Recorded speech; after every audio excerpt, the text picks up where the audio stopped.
A busted knuckle isn't romantic. Neither is a truck that won't start, or a roommate who won't stop pacing the kitchen floor like he's rehearsing an apology he hasn't figured out yet. But when Asher stood in our doorway that Tuesday night, keys already in his hand, asking me to drop everything and drive 4 hours out to his family's ranch, I said yes before my brain caught up with my mouth. That was the first sign I was in trouble. I just didn't know how much trouble yet. Loving your best friend quietly is a slow kind of exhausting. It's not dramatic. Nobody writes songs about it. It's just small things, stacked on top of each other until they become a weight you stop noticing you're carrying. I knew which mug he reached for without looking. I knew he hummed off-key when he was nervous and didn't know he was doing it. I knew the exact sound his boots made on the hallway floor when he came home late from a bad shift. I had memorized him the way you memorize a room you've lived in your whole life, without ever meaning to. That Tuesday, he wasn't humming. He was pacing, and pacing meant something was wrong. "I need a favor," Asher said, running a hand through hair that hadn't seen a comb in 2 days. His flannel was buttoned wrong. He hadn't noticed. "A big one. You already borrowed my truck this week," I said, not looking up from the bill spread across the kitchen table. "And my card. And, if I remember correctly, $40 I never saw again. This is bigger than money." He stopped pacing and planted both hands on the counter, like he needed something solid to hold onto. "I need you to come with me to the ranch. This weekend. 5 days. I put my pen down. Asher never talked about the ranch.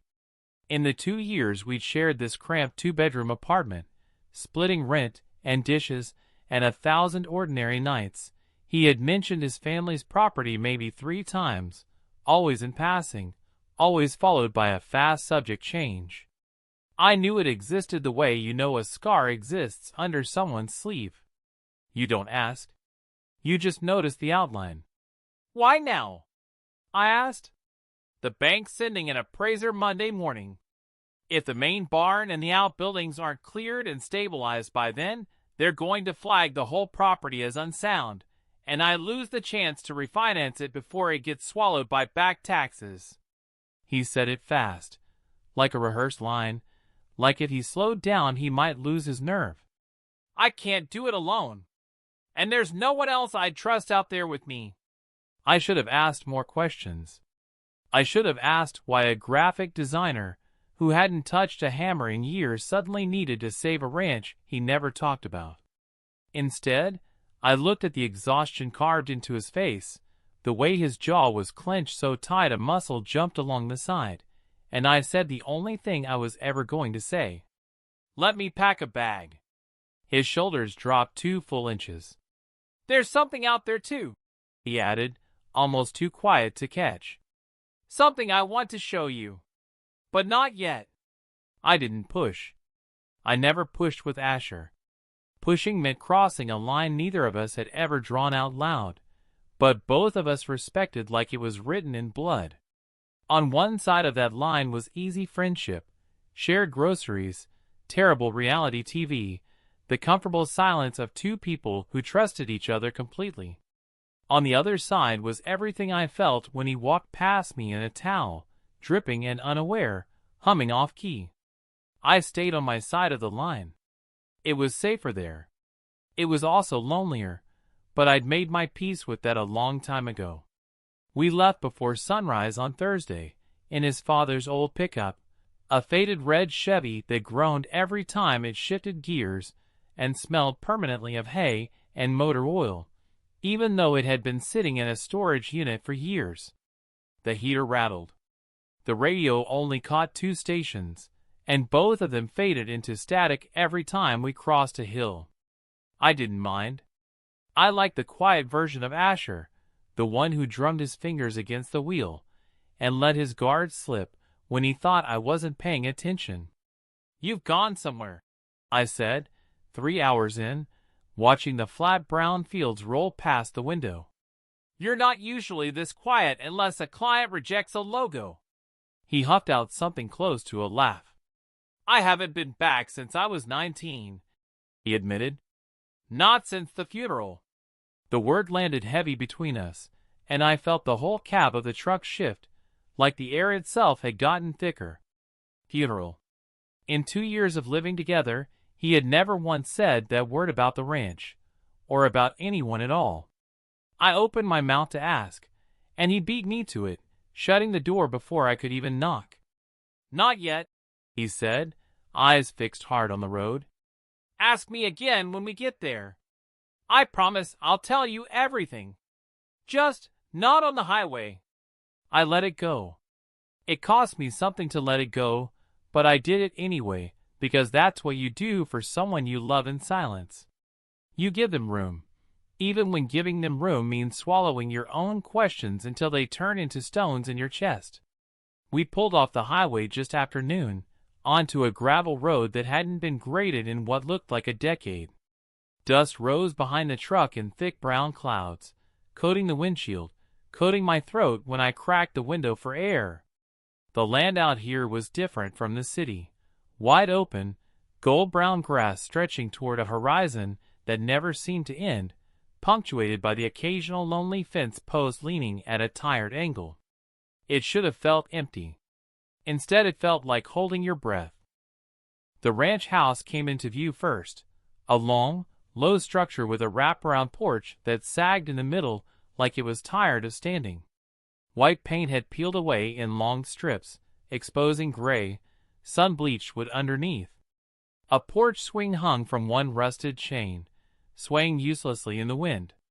Behind the house, maybe 60 yards back, stood the barn, massive, weathered, its corrugated tin roof orange with rust, its wide double doors sealed shut with a heavy iron chain and padlock. Asher cut the engine. For a long moment, he just sat there, hands still gripping the wheel, staring at the barn like it might disappear if he looked away. "Hey," I said gently. "We're just here to clear some junk and impress a guy with a clipboard. It's not a big deal." "Right," Asher said, though his voice cracked slightly on the word. "Just junk." He didn't believe it any more than I did.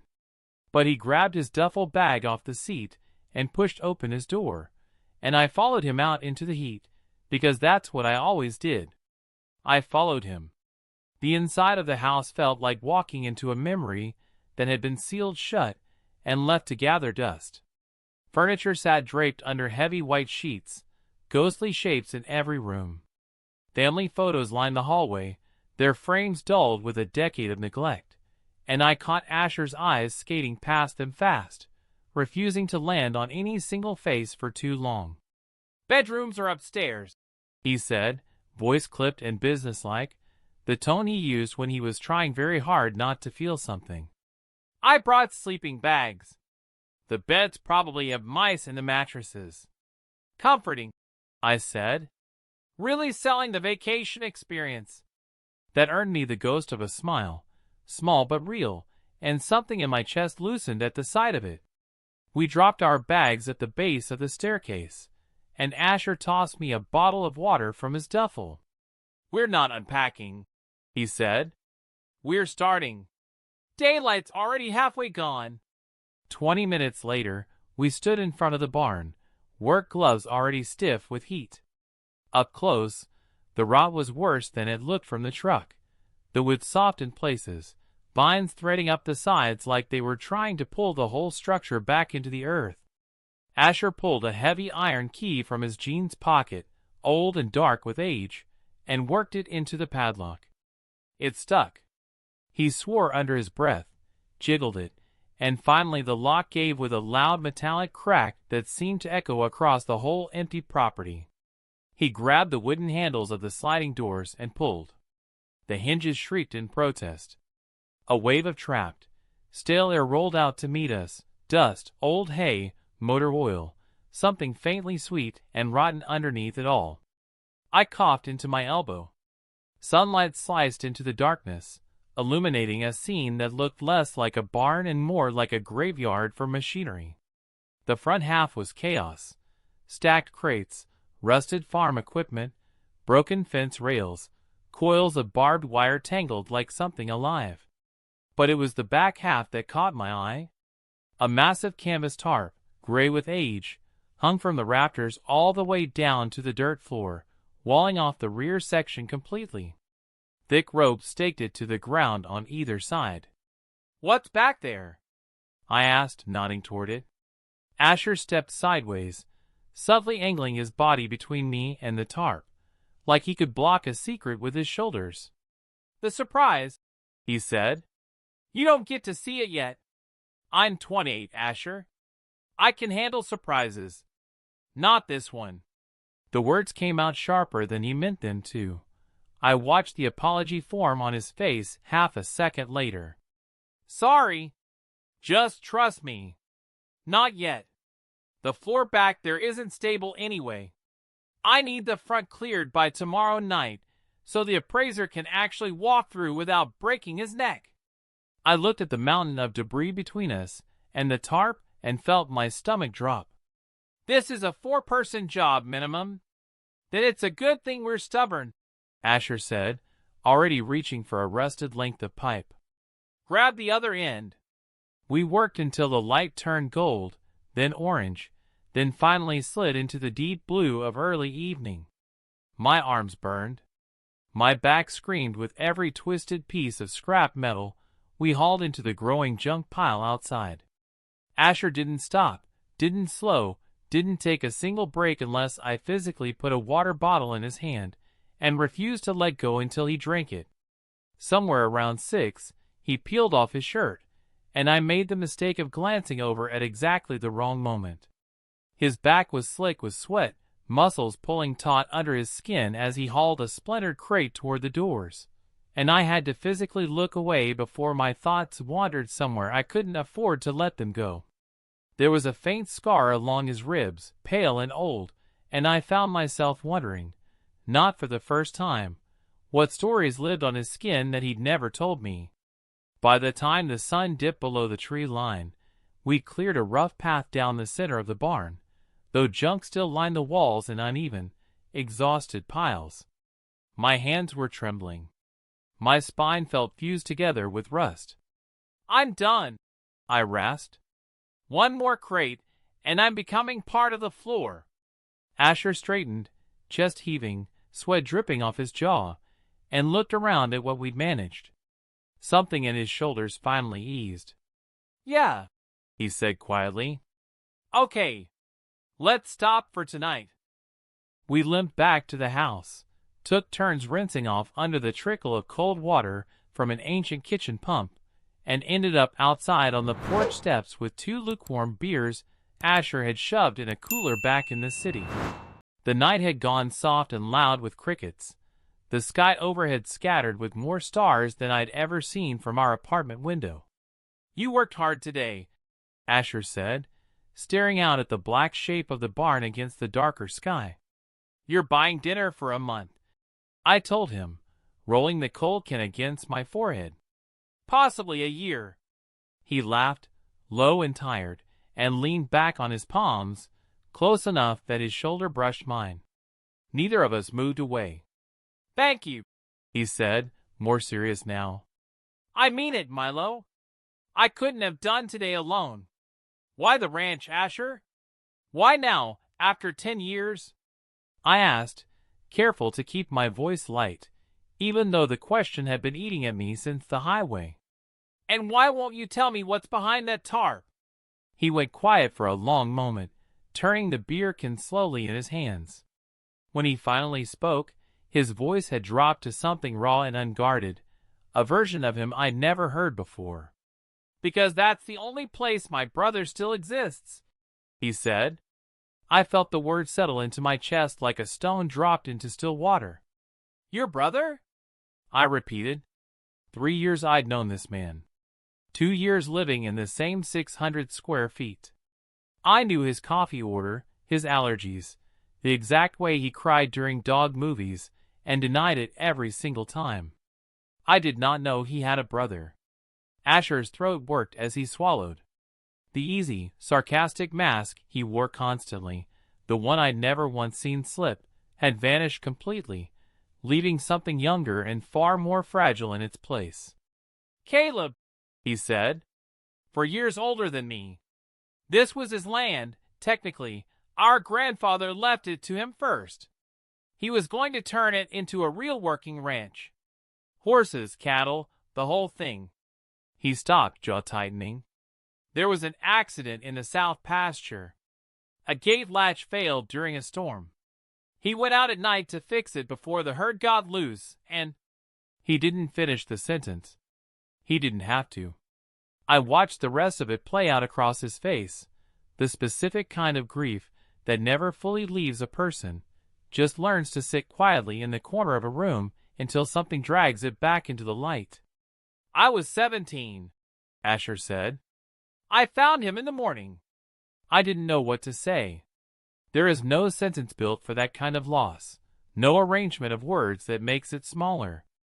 So instead of speaking, I reached over and put my hand on his knee, and he let me leave it there, which felt like its own kind of answer. "I'm sorry," I finally managed. "For all of it. For not knowing. I never talk about it," Asher said. "It felt easier to just leave it out here. Lock the gate and drive away and pretend the whole property didn't exist." He turned to look at me then, eyes glassy in the porch light. "But I can't keep doing that. Not anymore." He stood abruptly, the porch step creaking under the sudden movement. "We start early tomorrow," he said, voice snapping back into its usual clipped rhythm, the walls sliding back into place so fast it almost gave me whiplash. "Get some sleep." He disappeared inside before I could say another word, leaving me alone on the dark porch with a half-empty beer and 100 new questions I now understood I wasn't allowed to ask yet. Morning came too early and too sore. I woke up on the hardwood floor of the spare bedroom with my spine protesting every movement, sunlight already blasting through a curtainless window. Asher was already downstairs, 2 mugs of coffee that tasted more like scorched dirt than anything resembling caffeine sitting on the counter. 6 a.m., he said, not looking up. "Like I said, I'm aware of how clocks work," I muttered, wrapping my aching hands around the warm mug anyway. We didn't talk much over breakfast. The air between us had shifted overnight, gone brittle in a way that felt like one wrong word might shatter the whole morning. He wore the same dirt-streaked jeans from the day before, and there were dark circles under his eyes that told me he hadn't slept much, if at all. By 7 we were back in the barn, and the work picked up right where exhaustion had left off. My muscles screamed with every board and rusted panel we hauled out into the yard, but slowly, painfully, the space began to look like something other than a landfill. Still, the tarp remained at the back, an unmoving gray wall holding its secret behind it. Around noon, with the barn temperature climbing well past 90, I dropped a waterlogged crate wrong and felt something twist sharp and hot in my lower back. I doubled over, hands braced on my knees, sucking air through gritted teeth. "Keep moving," Asher called from somewhere near the tarp, voice tight with urgency. "We're losing daylight." "It's noon, Asher," I snapped, straightening slowly. "And I am not moving another inch until you actually talk to me." He froze mid-motion, a coil of old fencing wire still clutched in one gloved hand. When he turned to face me, something hard had settled into his expression, the same wall from the night before slamming back down. "There's nothing left to talk about," he said. "We have a deadline. You told me about your brother last night and then locked the door on it," I said, voice rising to fill the cavernous space. "I've lived with you for 2 years, Asher. I know your entire dating history. I know you cried at that dog movie and swore up and down you didn't. And you never once mentioned you had a brother who died in that field 40 yards from where we're standing right now. You don't get to just put that back in a box. It's not your business," Asher said, closing the distance between us in 3 long strides, close enough that I could see the muscle jumping furiously along his jaw. "I'm currently bleeding through my glove for your appraiser's deadline. I shot back, refusing to step away. It became my business the moment you dragged me 4 hours out here. For a moment neither of us moved. The barn was silent except for our ragged breathing and the distant call of a hawk somewhere overhead. Then something in Asher's shoulders finally gave way, the fight draining out of him all at once, leaving him looking impossibly young and impossibly tired. I don't know how to talk about him, he admitted quietly. Every time I try, it feels like I'm dragging the whole grief back into daylight, and I don't know how to hold it once it's out. You don't have to hold it alone, I said. That's kind of the whole point of me being here. He looked at me for a long moment, something unreadable flickering behind his eyes. Then, without another word, he turned and walked toward the tarp at the back of the barn, fingers finding the thick rope knots tying it to the dirt floor. Come here, he said. It's time you saw it anyway. My heart was pounding as I crossed the cleared space toward him. He worked the first knot loose with shaking hands, then the second, and finally grabbed the center of the heavy canvas and pulled it aside in one motion. Dust exploded into the shafts of afternoon light pouring through the gaps in the roof.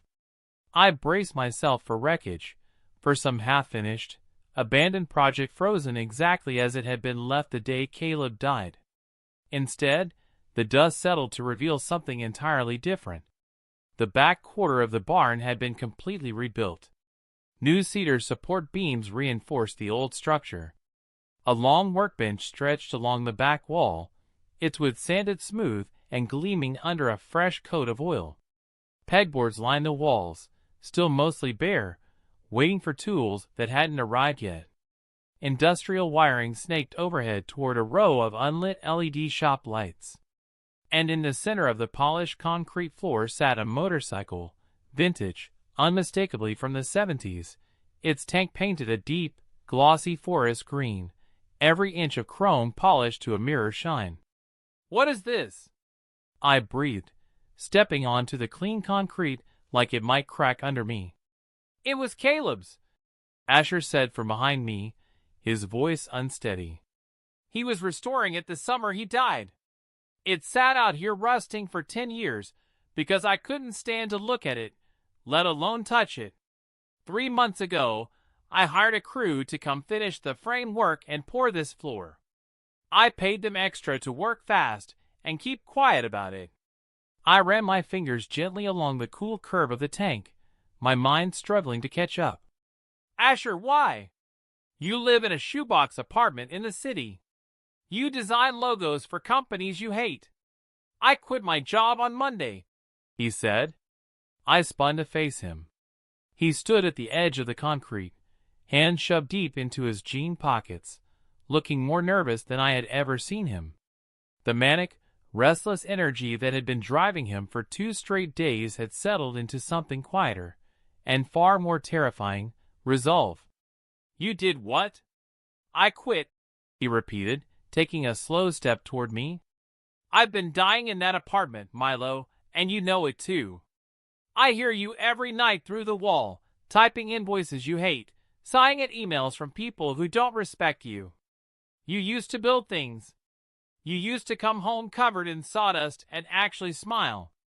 He gestured around at the rebuilt workshop. I'm keeping the barn. I'm starting a restoration business out here. Bikes, furniture, whatever pays the bills to start. The sale of the north acreage covers the first year. I stared at him, chest tight, unable to fully process the scale of what he was telling me. You don't know how to run a business. You barely know how to run a washing machine. No, he agreed, closing the last of the distance between us until we were standing close enough that I could feel the heat radiating off him. But you do. You rewired our entire apartment building when the landlord's guy couldn't figure it out. You know engines. You know wood. You know how to build things with your hands, and somehow you've spent 3 years pretending you don't miss it. Asher, I didn't bring you out here just to clear a barn, Milo. His voice dropped lower, rougher, and his hand came up slowly, hesitantly, until his callous fingers brushed against my jaw. A current of electricity shot straight down my spine at the contact. I brought you here to ask you to stay. All of it. The business. The land. Me. I looked up into his eyes, steady despite the tremor in his hand, and understood in that single moment that the careful line we'd drawn down the center of our friendship had just been erased completely. Are you asking me to be your business partner? I managed, my voice betraying every ounce of the nerves suddenly flooding my chest. His thumb traced slowly along my jaw, wiping away a smear of dust. I'm asking you to be everything, he said, and for the first time in 3 years, every wall he'd ever built around himself was completely gone. I've been in love with you since the night you fixed our radiator in your boxers and swore at it in 3 different languages. I built this place thinking about you the entire time. If you want it, if you want me.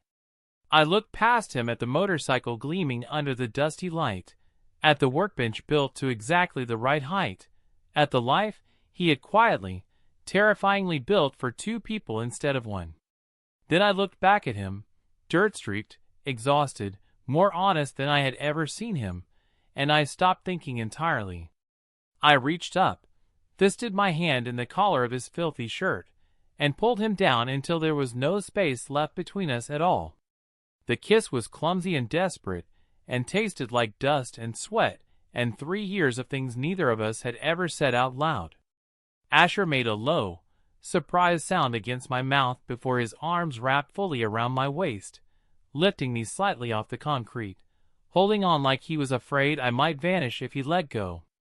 I held on just as tight, because after everything, I finally understood I never had to let go again.